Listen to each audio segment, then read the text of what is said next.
Olá, muito bom dia. Estamos aqui direto do Estúdio Souza e Dantas, do podcast Direito e Política, e hoje honrosamente recebendo o candidato a deputado estadual, o Marquinho do Leite, que tem sim uma trajetória marcada pelo trabalho árduo ao homem do campo, e hoje ele vai nos falar um pouco da sua trajetória, claro, começando pela sua biografia, logo depois da sua trajetória.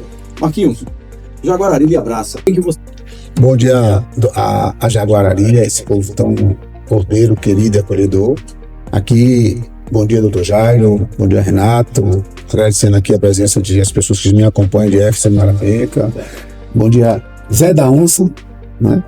Bom dia, meu amigo João Cruz, né? E Jairo, nós viemos aqui para Jaguarari para somar. A gente não veio para ser contra nem a favor de um projeto só. Nós viemos aqui para somar. Então, nós viemos aqui não para tomar o lugar de alguém, e sim para ajudar a nossa população e a nossa comunidade, como a gente chama, né? Nossos projetos são amplos, né? Nós temos que fazer uma briga, porque essa briga não é minha, é nossa, né? Uma briga da regulação, que eu chamo Filha da Morte, uma briga do produtor rural, você, Zé, que é produtor de leite, tem uma fábrica, né, vamos dizer assim, de fazer acontecer, mostrar justamente essa importância da gente estar agregando valores a produtos. Isso a gente precisa mostrar. E a questão de estradas, a questão da energia, e são inúmeras coisas que a gente tem aí para a gente conversar e trazer para Jaguarari juntamente com vocês aqui. Certo, mas a população quer conhecer quem é o Marquinhos. Quem é o Marquinhos e o que foi realmente o chamou a atenção na política, para ele sair de uma zona de conforto, que é o Marquinho, empresário rural, para vir para essa luta, que a gente tem acompanhado a sua labuta aí, o seu roteiro, juntamente com sua equipe, pelo qual já mando um abraço pro Marcos aí, o meu amigo ali, que eu agora esqueci o nome, Jefferson. Olha o nome do homem, Jefferson. E aí a gente sabe, Marcos, que ninguém constrói nada sozinho. A gente constrói as coisas em equipe e não simplesmente em grupo. E eu, quando o conheci, estou me perguntando isso a você, porque eu estou muito entusiasmado com a sua biografia, com a sua forma e qualidade de vida, a forma como você enfrenta os problemas reais da cidade. Então, quem é o Marquinhos? Eu comecei minha trajetória nas fazendas. Eu digo todo dia que eu nasci para isso também, para ser produtor rural, porque tenho uma paixão, e quando eu estou fazendo isso, o dia passa, o momento passa, eu deixo de almoçar, eu deixo de fazer qualquer coisa, e eu não faço por trabalho, eu faço por prazer, né? Então, estar no interior, estar abraçando, estar falando com as pessoas, estar dentro de um curral, ou mesmo na questão da produção ali agrícola, para mim não é trabalho, para mim é satisfação, né? Eu nasci em Conceição do Almeida, Recôncavo Baiano. De lá, na realidade, eu não nasci em Conceição, nasci em Cruz das Almas, me registraram em Conceição do Almeida, né?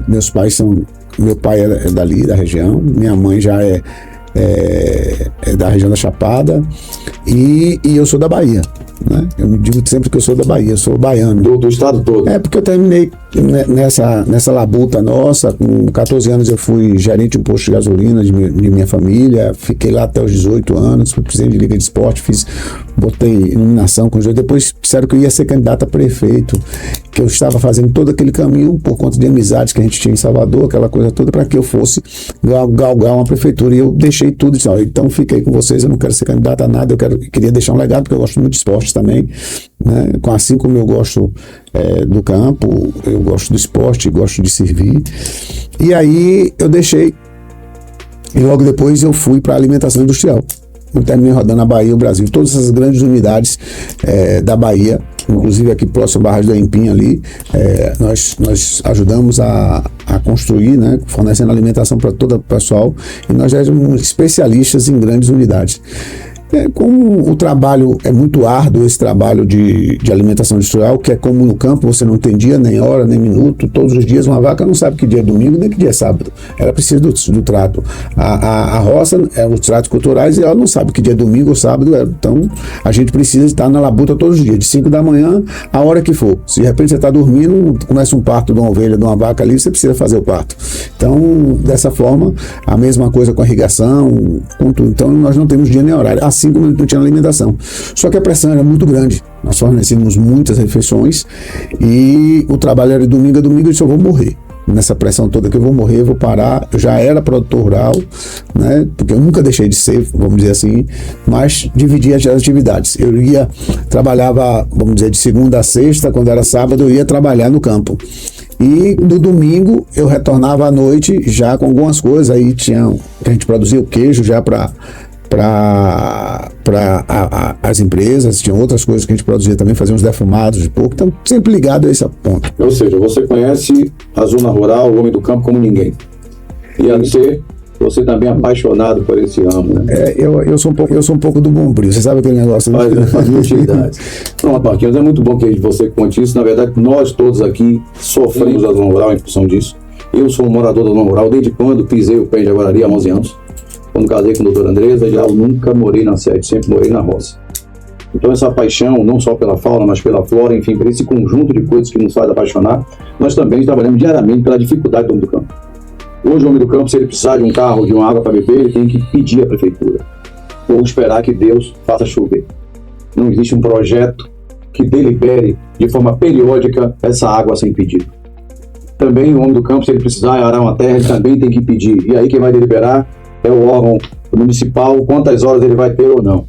E aí, vou especular, porque não é um dado que a gente tem na mão, mas existe também aí especulações de que se o cidadão voltou em A ou em B, pode ser que aquela água não chegue, e aquela aração não chegue. Se o cidadão quer limpar um tanque, ele também tem que pedir um determinado candidato a vereador, o vereador pediu ao secretário, e aí vai. Então, essa cadeia de uniformização de poder tem causado um desastre para a população da zona rural.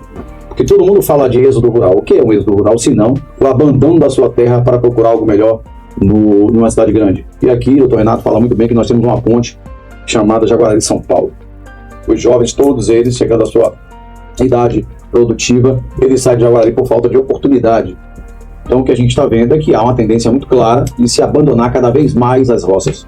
João Cruz está aí, sabe disso, até hoje trabalha muito entregando, né, João Cruz? Nas roças, e cada vez mais você vê o abandono disso. Então a nossa preocupação é como é que a gente vai controlar essa população para os nossos jovens não abandonar o campo. Primeira coisa é o seguinte, quando você fala desse êxito rural, isso já vem de lá atrás, e a gente está vendo agora que pode estar acontecendo o contrário nesse momento, que seja bem-vindo essas pessoas, mas a gente precisa dar estrutura a essas pessoas. Porque quando você, antigamente, que era os cortes de cana, a gente sabe muito bem o que é isso, porque nós tínhamos muitos amigos, e eu, como sempre participei, jogava bola com essas pessoas, tudo, saía do interior, ia para São Paulo por corte de cana, porque era um período, e depois retornava, sempre retornava com uma Opala, com um carro daquele, sempre ganhava um dinheiro lá, e abandonava sua família naquele período e ficava fora. Aí passava 4, 5 meses aqui e retornava para São Paulo. Mas isso nós estamos pagando muito, muito caro por isso tudo. Além dessa falta da família nesse local, nós também trazemos também as coisas ruins das grandes capitais. E com isso vieram as criminalidades, as drogas e outras coisas, facções que estão implantadas na Bahia. Hoje a Bahia é vista como um cenário muito difícil, dentro do que o próximo governador, com fé em Deus, ACM Neto, vai estar à frente para poder desenvolver uma segurança, para que a gente precise justamente da segurança ao campo, né? Mas você me fez uma pergunta, o que é que a gente tem para o campo? Eu acho que a primeira coisa é organizar. Nós precisamos organizar e ver o que é, detalhar regionalmente por a região, porque se você for ver, a Bahia é muito extensa, a Bahia é do tamanho da França, né? Então a Bahia é um país e a gente precisa botar isso no papel para organizar essa Bahia, tanto na parte que a gente pega aqui rural, como também na parte de educação, como na parte da saúde, que está um caos total a saúde, as pessoas morrem, a segurança, tudo isso. Então essa regionalização vai nos trazer um conforto de você saber qual o potencial de Jaguarari, se o potencial aqui é leite, se o potencial aqui é mandioca, se o potencial aqui é qual tipo de produção.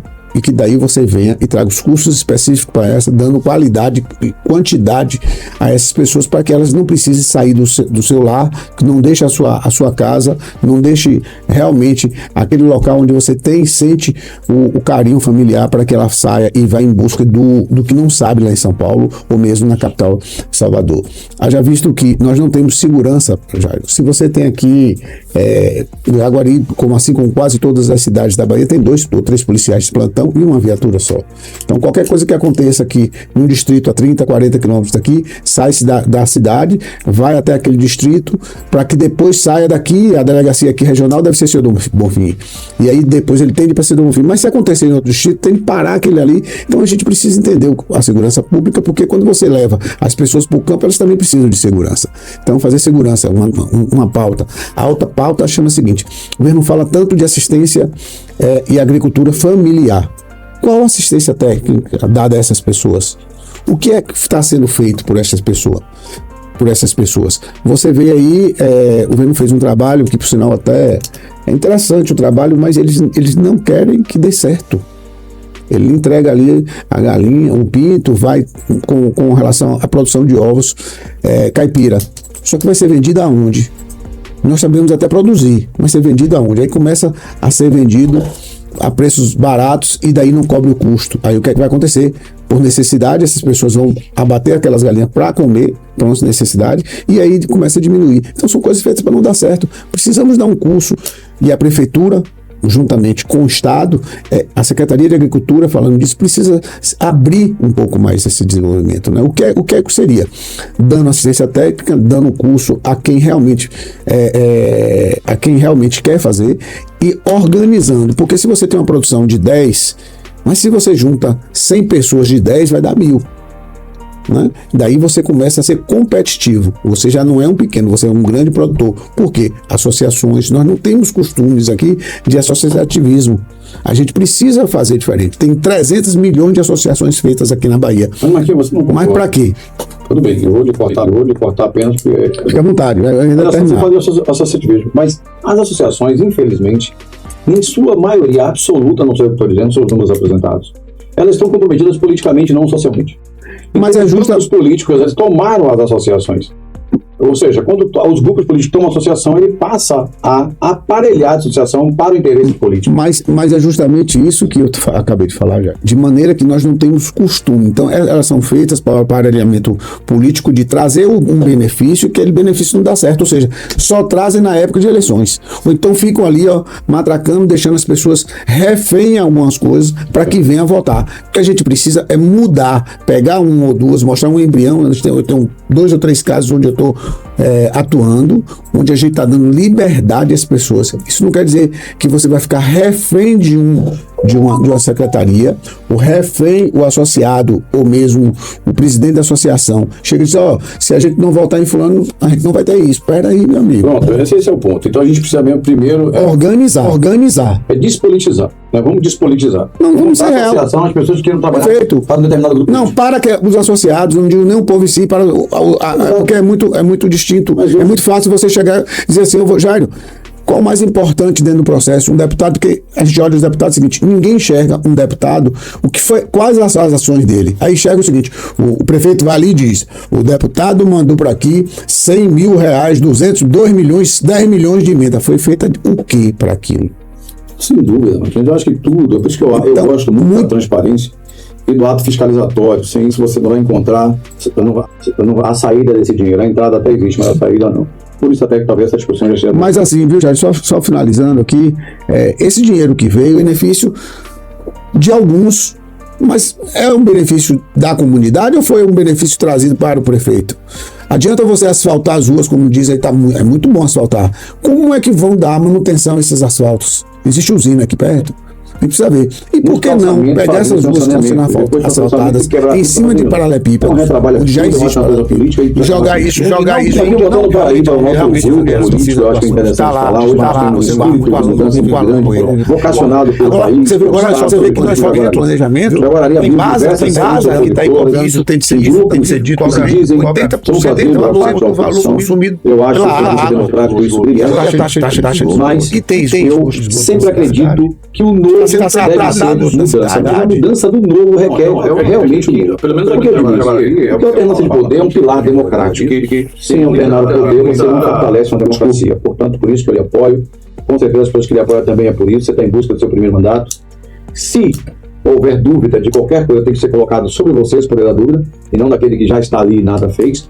Ou até fez, mas não foi bastante para que a gente contribua. Então, eu sou uma pessoa que gosta de apoiar aqueles que estão ainda iniciando, porque eu já disse, Se você, às vezes eu converso com algumas pessoas e falo, mas todos são iguais. Eu digo, peraí, você não pode falar isso de uma pessoa que nunca chegou ao poder.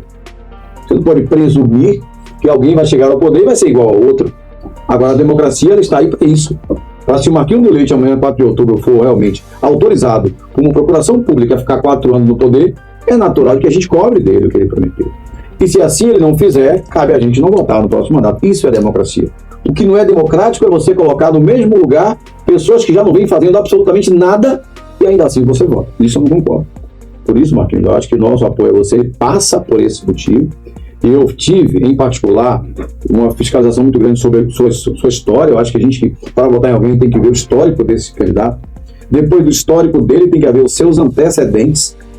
Não é mais admissível, no meu ponto de vista, alguém que está respondendo processo criminal, se existe autoria delitiva ou materialidade que se discuta no ato criminal. A gente não está aqui para discutir isso, mas moralmente a gente precisa ter uma visão ilibada.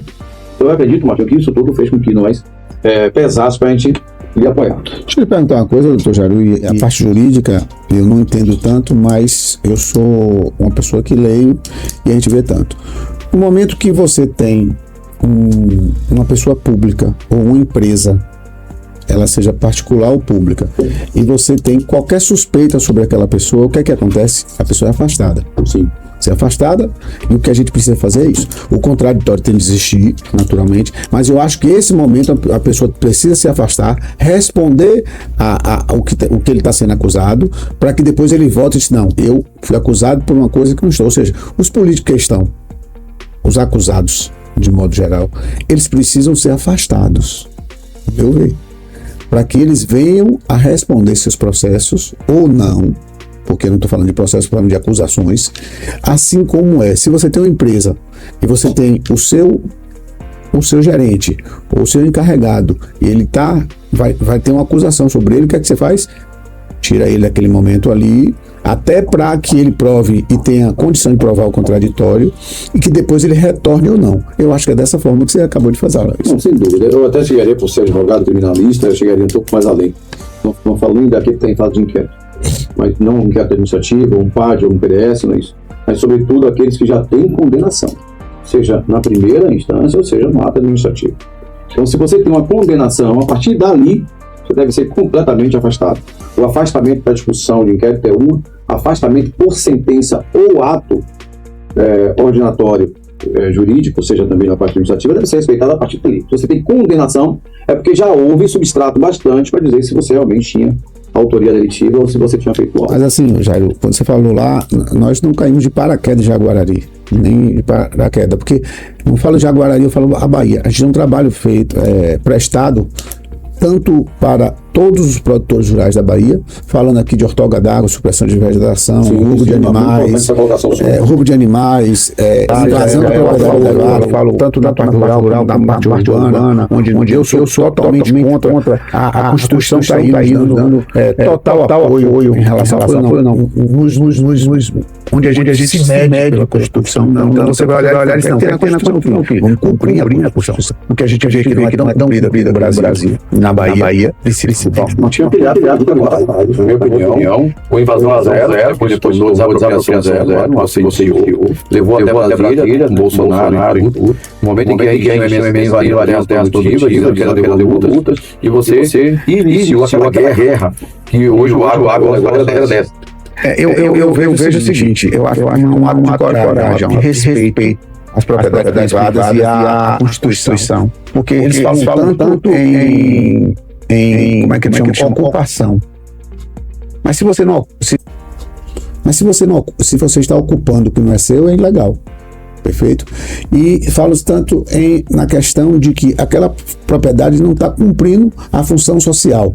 Mas quem tem de dizer se aquela propriedade está cumprindo ou não a função social, não sou eu nem Jairo. Quem tem de dizer são os órgãos competentes e principalmente o INCRA e a União, que vai chegar, mandar uma carta para a pessoa saber o que está acontecendo dentro do seu movimento. Muitas vezes são informações que são pegadas pelo MST no próprio INCRA, né? Aí há um furo dentro do processo e também, Jairo, o que acontece muito é que são propriedades que estão em litígios ou que estão em espólios ou realmente que elas estão parada durante o tempo para que ela venha a se tornar uma propriedade a título de venda de carbono, a título de que pode vir a ser uma propriedade que você... Porque se você tem o mesmo bioma, uma propriedade, você precisa de 20%, dependendo do bioma. Vamos lá, o mínimo é 20% de reserva legal. Mas você pode estar guardando aquela propriedade para ser uma reserva legal de uma outra propriedade lá em Itaberaba, se aqui for o mesmo bioma.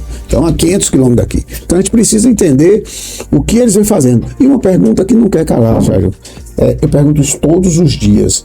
Os invasores de propriedade, o MST, questão que se produzem tanto, e eu busco isso aqui, olha que eu sou a favor total da reforma agrária, não de essa sair, a favor de uma reforma agrária digna, que dê a condição, que entregue título de terra, que pegue, junte aquelas pessoas que bote trator, que tenha um financiamento, que dê a condição de trabalho, que essas pessoas fiquem no Bolsa Família durante um período até que elas se estabeleçam, depois vai lá, ela estabelecida, que venha a ter dignidade, e não você ficar preso numa gaiola, refém de não ter o título de terra, de invadir uma propriedade, ficar anos e anos sem ela ter a condição financeira para poder produzir, porque é uma pessoa que invade a propriedade que não tem a terra. Qual a condição ela vai ter de invasão? Qual documento ela vai ter para ir para o banco? Aí o governo vai botar ela no assistencialismo, bota ele num pedaço de terra que não vai fazer nada, porque ele não tem condição, porque se ele invadiu aquela propriedade, ou se ele chegou, estão dizendo que eles não têm condição, qual a condição de trabalho que eles vão ter? Como é que eles vão produzir? Em barracos, assim? Falam-se tantos o análogo à escravidão, e aí bota as pessoas debaixo de barracos, debaixo de lona, sem água potável, com alimentação, fazendo isso. Como é isso? Com crianças, mulheres, usando aquelas pessoas que realmente estão precisando, alguns sim, outros não, entendeu? Então o que precisa fazer é uma reforma agrária digna. Quantas pessoas, uma pergunta que não quer calar, quantas pessoas hoje que não têm seu título de terra, mas que estão assentadas até legalmente estão no Bolsa Família? Então, se essas pessoas estão no Bolsa Família, Jairo, é porque realmente esse projeto que o governo aí está, que o governo tem, é um projeto falido de reforma agrária. Nós temos que sentar na mesa com o MST. Eu acho que o diálogo é dessa forma. Sentar na mesa com essas pessoas, com as pessoas que já estão nessas propriedades, conversar, realmente ver a necessidade daquelas propriedades, abrir o banco, botar a ciência técnica, dar condição de trabalho. Aí sim é uma reforma agrária digna. Não dá que tinha que estar aí. E nós estamos prontos para sentar com quem quer. O diálogo para a gente sempre vai ser a prioridade. É sentar com o produtor rural, sentar com as associações, sentar com o MST, sentar com quem seja. O contraditório tem de existir e eles têm de mostrar que existe a realidade. Mas esse contraditório que as pessoas estão lá, sendo refém, sentar na gaiola, dando ração, recebendo uma alimentação, recebendo um Bolsa Família e sem ter dignidade, não, eu sou contra. Vamos dar dignidade às pessoas, vamos dar respeito a essas pessoas, vamos dar saúde, vamos dar educação e vamos sim botar um país que é um país realmente, um país agrícola, é um país que hoje quase 30% do PIB é representado pelo agronegócio, e assim como Jaguarari e toda a Bahia, nós precisamos. A Bahia é feita de mais de 90% de mini produtores, e a gente precisa olhar esses mini produtores. Cadê BDA?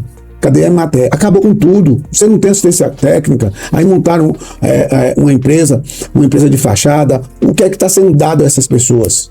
Como é que está vindo essas coisas? Precisa sentar realmente com esse produtor, precisa sentar com a associação. Que adianta estar dando tratores? Olha que eu sou a favor de dar os tratores. As associações, se eles começam a botar o trator para funcionar, daqui a pouco o trator quebra e o trator fica parado ali porque não tem o dinheiro para gastar. Precisa se organizar, precisa resolver isso aí de forma que a gente dê realmente a condição que o trabalhador precisa, e eu vou estar aqui pronto para isso. Não vou me furtar dessa responsabilidade de estar brigando para que o produtor rural, que as pessoas tenham ciência técnica de graça, porque é uma obrigação do país, já que a gente representa 30% desse PIB do Brasil e que a gente representa uma cadeia alimentar no mundo inteiro. A gente não pode, de forma nenhuma, deixar de dar assistência técnica a essas pessoas para que ele produza com melhor qualidade, com uma quantidade maior e que venha a dignidade. Tem visualizado uma aprovação por parte da autoridade, pelo governo do Estado, pelo governo do Estado, né? O Roma, que é o candidato, estão dizendo também que acredita que seja o próximo senador da República. A gente viu aí o prefeito de Salvador também, mostrando esse apoio. Hoje o coronel, o prefeito enfim. O que aconteceu com o Marquinhos para servir para essas autoridades ao ponto de eles declararem publicamente que o Marquinhos é o candidato dele também? Trabalho, respeito e uma pessoa que pensa para o futuro, uma pessoa que quer o melhor para o produtor rural, uma pessoa que quer o melhor para o interior, uma pessoa que quer, que não é que eu busque, não, eu sou isso. Eu sou dessa forma. Então, quando você junta o trabalho, a honestidade dentro do processo, e eu digo todo dia o seguinte: eu comecei com 14 anos, não quero parar nunca de trabalhar. Deus vai me dar essa força para que eu não pare nunca de trabalhar. Eu acho que o trabalho é que dignifica o homem, a mulher e todos nós. Então, se você consegue mostrar isso com muita força e consegue levar a essas pessoas que nós precisamos do interior, né? A Semineto, que está lá, fez um excelente governo na Prefeitura de Salvador. Aí depois, quem diria que Bruno Reis ia superar? Qual é a maior satisfação do professor? É que aquele aluno supere você, isso aí você passou e você ensinou bem. A mesma coisa Zé Ronaldo, porque Zé Ronaldo é Zé do Sertão, porque ele está na Princesinha do Sertão, uma das cidades mais importantes da Bahia, o trevo rodoviário brasileiro, um dos maiores brasileiros, onde ele fez acontecer, ele fez o bem feito. Aí você vê Zé Cocá. Zé Cocá é uma pessoa que hoje foi aprovado, veio de uma cidadezinha do interior, produtor rural também, foi para Lafayette Coutinho, depois foi para Jiquié, onde ele teve uma aprovação para o segundo mandato de quase 93%. Não fui eu que disse, quem disse foi a população. Aí você sai, tem o próprio coronel que veio de lá, insatisfeitos, fizeram o que fizeram, porque eles usam e depois jogam fora, descarta dessa forma. Aí voltou pro lado de cá e que mandou emenda para os 414 municípios da Bahia. A pergunta, e os outros estão fazendo o quê? O que é que está sendo feito nesses 20 anos de poder? O que é que nós temos? A pergunta que vamos deixar bem clara aqui para o Jaguarari. Se você tiver segurança, estiver satisfeito com a segurança, se você estiver satisfeito com a fila da regulação, que eu chamo fila da morte, que eu quero falar sobre isso aqui um pouco, se você estiver satisfeito com a educação, se você estiver de barriga cheia e tranquilo e que está vendo o futuro para o seu filho, continue. Se não, vem para cá. Eu acho que nós não vamos falar aqui de pessoas, vamos falar de gestão. Se a gestão está boa, os pilares são esse aqui. Eu acho que a gente deve dar continuidade. Se a gestão estiver ruim, troca. Se a outra for ruim, troca de novo. Isso é democracia. Mas falar, Jair, assim, da fila da morte, quem é que não teve ou não tem um parente que precisa de estar buscando um político ou uma pessoa que tem uma influência em relação a retirar o seu ente querido de uma regulação para que ele fosse atendido imediato? Quem hoje não tem um amigo ou não teve, porque já morreu, quantas pessoas são dessa forma? Precisamos sim. Eu acho que a organização, como se organiza essa parte para mandar, mas nós precisamos trazer para o interior a condição também de um hospital em Senhor do Bonfim, de um hospital em Cezinha, de um hospital em Feira de Santana, para que a gente precise tanto de levar as pessoas para lá. Mas o que precisa também, Jairo, é pensar na ciência básica, no início, porque hoje se marca uma consulta para daqui a 90 dias, aí você vai ao médico, o médico lhe dá um exame, aí o exame você só consegue o exame com 90 dias, com 100 dias, depois desse exame, aí você tem de voltar para o médico a mais 90 dias, quando o médico olha o exame, que você precisa fazer uma ressonância, que você precisa fazer qualquer coisa desse tipo, são mais 6 meses, aí quando você vai ver a sua doença, ela já pegou e já não é uma doença que está no início, já é uma doença que está no final e você vai e morre. É isso que nós, Brasil, precisamos mudar isso, precisamos pensar nisso, precisamos ter o contraditório. Você quer saber o que eu acho disso? Eu vou expressar aqui. Ao longo desses últimos 20 anos, naturalmente que isso não nasceu com o PT, mas se proliferou. O assistencialismo também entrou na fila de regulação. A fila de regulação é uma fila invisível, você não sabe onde você está, onde você vai ficar e onde você vai terminar. Ela não tem número. Quando você menos espera, aparece um determinado político e arruma uma vaga.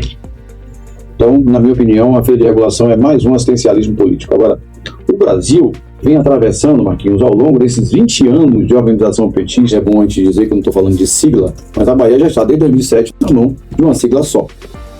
E de lá para cá, se aumentou muito as fraudes, vide previdenciária e agora o Banco Master, e também teve outras.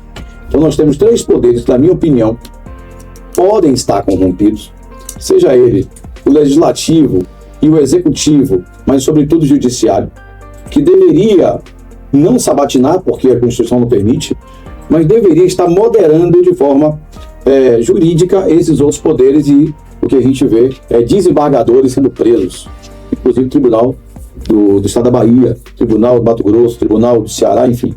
Então isso realmente, para a população, ele soa negativamente de uma forma que eu vou acreditar em quem?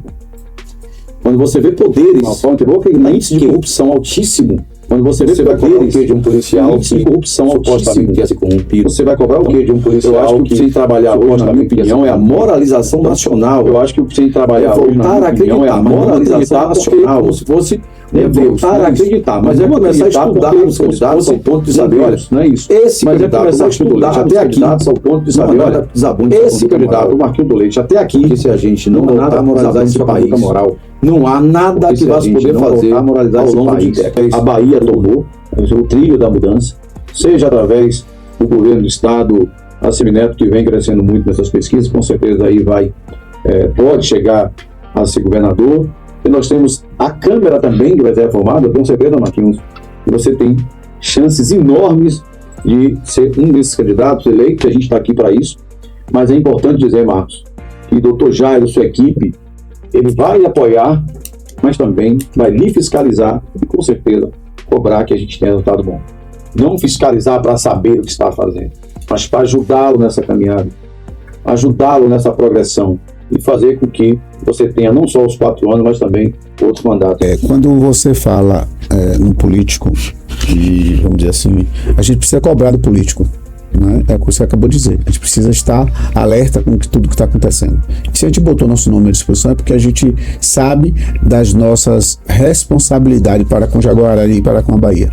Né? E eu não vou furtar de jeito nenhum. E eu como sempre digo o seguinte: eu acordo às 4 da manhã todo dia, 5 horas já pego o telefone, começo a responder aquelas pessoas que eu não consegui responder durante o dia, e à noite, quando a gente vai dormir lá para 10, 11 horas da noite, meia-noite muitas vezes, também da mesma forma, porque eu tenho que dar satisfação àquele que está pretendendo votar em mim ou que venha votar. Eu acho que essa ligação político e o ser humano, a pessoa normal, ela tem de existir sempre, porque você deixa de ser uma pessoa que chegou ali, caiu aqui, ou apareceu a Margarida, como ninguém fala. Não, você passa a ser uma pessoa normal, onde vai ser cobrado normal e que você vai entender qual a necessidade real daquilo ali. Porque muitas vezes você vê pessoas pedindo que não tem necessidade, outros pedindo por necessidade. Então, você consegue realmente ver o que é. Mas se você tocou num assunto sobre regulação, sobre tudo, que a gente precisa entender, é obrigação, está na Constituição. Você tem direito à educação, à saúde, à segurança e à alimentação. Né? Só que existe o seguinte, que a segurança, né? A segurança tanto faz ela seja segurança de policiais como segurança alimentar, vamos dizer assim. Mas a gente tem que entender o seguinte: no momento que a pessoa pede ao político uma regulação, que ela pede ao prefeito que aquele hospital funcione direito, que você pede ao governador que os hospitais, as estradas façam, isso ele não está fazendo favor, não. É a obrigação dele. Nós temos de parar com isso. Não é favor. Favor é quando uma pessoa lhe pede, você está numa casa, me leve até ali. Aí tudo bem, é um favor. Mas a obrigação do político é lhe dar a condição de uma regulação para que você tire seu ente querido daqui e leve. Isso é obrigação. Renatinho, bem claro isso aí. Pra gente falar com o Marquinhos no próximo podcast, viu? E agradecer ao Movimento Jaguarari Livre. Estarei junto com vocês, estarei presente desde quando seja e vai ser para a melhoria de Jaguarari. E com certeza você vai nos ajudar muito, tanto para que a gente possa trazer os benefícios para Jaguarari como para a Bahia. Muito obrigado a todos os Jaguarari que estão nos ouvindo e a Bahia inteira. E estou à disposição. Meu nome é Pronto, Preparado e Querendo. E estou à disposição. Meu nome é Pronto, Preparado e Querendo. E tem uma frase, viu, doutor Renato, que eu uso, olhando ali para a câmera, dizendo o seguinte: o futuro começa com boas escolhas. Escolha bem que você tem um futuro bom. Vamos junto da frase. Grande abraço a todos.